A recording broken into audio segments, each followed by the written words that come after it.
It's 17 minutes past 7. We'll be hearing from the Government Health Minister, Edward Argar, after 8 o'clock. Now, later today, we're going to hear the details of the quarantine system for travellers arriving in the UK. What might they do for the travel industry? Here's Dominic with more.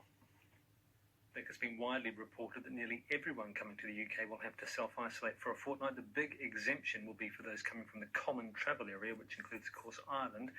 Airlines, tour operators, travel agents are most unhappy about this, to say the least. Marcus Eklund is the Chief Executive of FCM Travel Solutions, which focuses on business travel. Now, Mr. Eklund, good morning. Lots of airlines and holiday companies have said they'll have to let staff go if the quarantine goes ahead.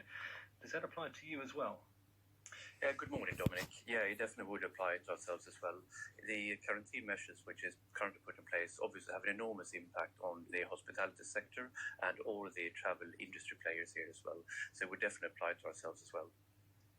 What are your clients telling you? Are they just saying they're not doing any business travel at all at the moment? At the moment, it's extremely limited, but we recently done a survey at FCM where we surveyed 1,600 of our global corporate customers, and 70% of those customers really want to go back to business travel. They need to travel for their company's sake to get their business going for it. So a lot of this is depending on the government restrictions, not only the UK regulations, but obviously other countries as well. But it's definitely a need for businesses to start traveling again and get back to actually doing business. In that case, I suppose these plans for air bridges, individual deals with individual countries, and we've heard this morning from a Portuguese minister talking about their desire for an air bridge accommodation with the UK. In that sense, those deals would be of very limited use to you, I guess. It would be limited, but it also allows people to start traveling and start to do business certain aspects of their industries.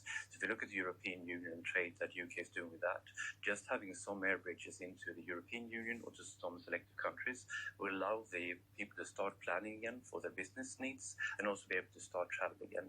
So while it's not going to save the industry per se, it will allow corporations to start doing business again and therefore fuel the economy back again for this. So any little help we can be done would be fully appreciated by the industry.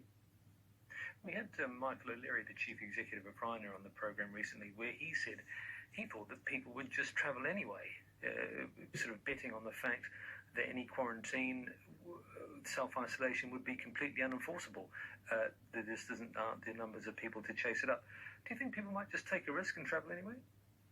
I think from a personal perspective, some people may do that. I don't think it's going to be to the extent that Mr. O'Leary put forward for it.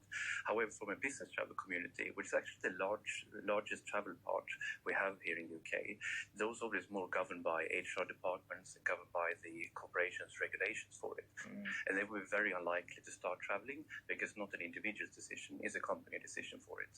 So that sector within business travel is going to be severely impacted unless some of these restrictions are eased, or at least we're getting clarity on when these restrictions will ease. Thank you very much. Marcus Eklund from FCM Travel Solutions.